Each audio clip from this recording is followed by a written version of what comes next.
It was about 9:45 p.m. on a Thursday. It's one of those Midwestern nights when everything feels oddly still, too still. The quiet where you're suddenly aware of the humming of your engine, the ticking of your dash lights, the faint scuff of your jacket sleeve as you adjust your grip on the steering wheel. Just you, the road, and a black void beyond your headlights.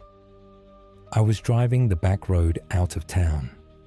It's a 2-lane stretch between cornfields and pastures.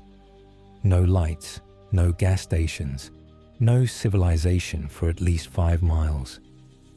I've driven that road hundreds of times, but that night felt different. The air was thick. My breath fogged lightly on the windshield, even with the heat turned on. And I remember thinking, where is everybody?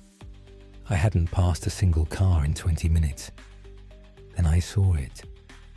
A splash of red across the blacktop. At first I thought it was just a patch of roadkill. Deer, probably. Happens all the time out there. But as I got closer, I realized it wasn't just a smear or a splatter. It was a full-on streak. A wide, wet trail of red glistening in my headlights like fresh paint. The way it shimmered. It hadn't been there long. I slowed down to 20, then to 10. My tires made a faint squishing sound as I rolled through it, and a cold feeling prickled the back of my neck. The gore wasn't isolated. It stretched ahead of me, farther than I could see, hugging the yellow center line like something had been dragged. That's when I noticed something that still bothers me. There weren't any tracks. No skid marks, no broken glass. There was no obvious sign that a vehicle had hit something and stopped. Whatever did, this didn't stop. It just kept going. I whispered, "What the hell happened here?" The blood trail thickened as I crept forward, now crawling at a walking pace.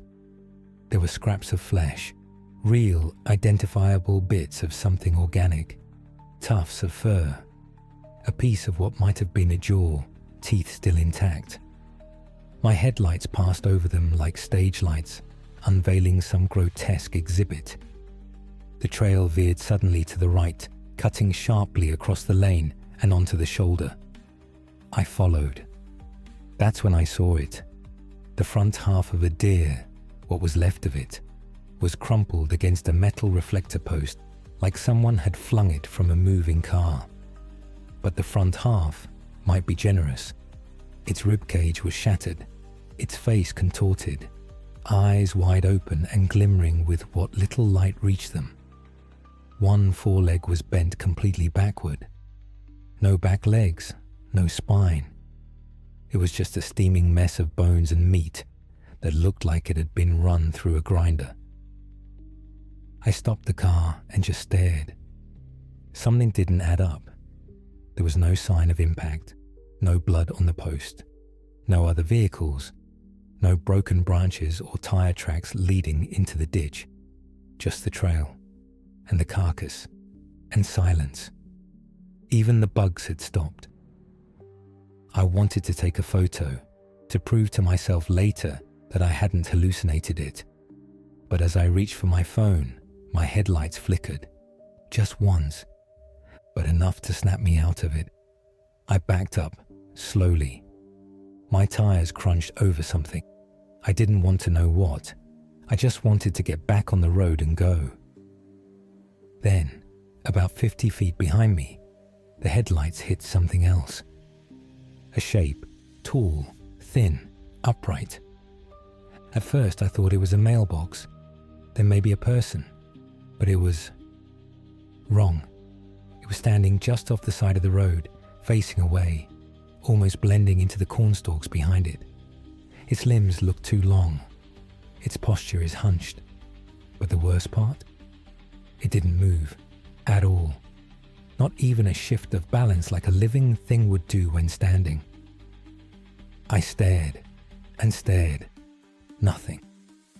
Then, blink. My headlights flickered again. and when they came back, gone. I slammed the car into drive and floored it. I didn't care if I hit another deer. I didn't care if a cop pulled me over. I just needed to get out of there. The streak of blood continued beside me for another 100 yards before finally vanishing into the ditch. By the time I hit the highway, I was shaking. I pulled over at the nearest rest stop and sat in the parking lot with the engine running. I checked my phone. There was no service. Of course, I didn't sleep that night. I kept thinking about that shape, that deer, the trail. I went back the next day, in daylight, to make sure I wasn't losing my mind. But it was gone. All of it. No blood, no carcass, not even drag marks. The post was clean, and the road looked freshly rained on. Though it hadn't rained, there weren't even tire tracks where I'd pulled off, like it had never happened. Except for one thing. Exactly 1,580 feet down the road, measured from the intersection where I'd first seen the trail, I found something.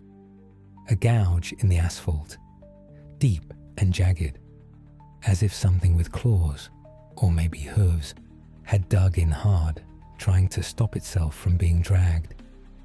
That was the only sign, and it was enough.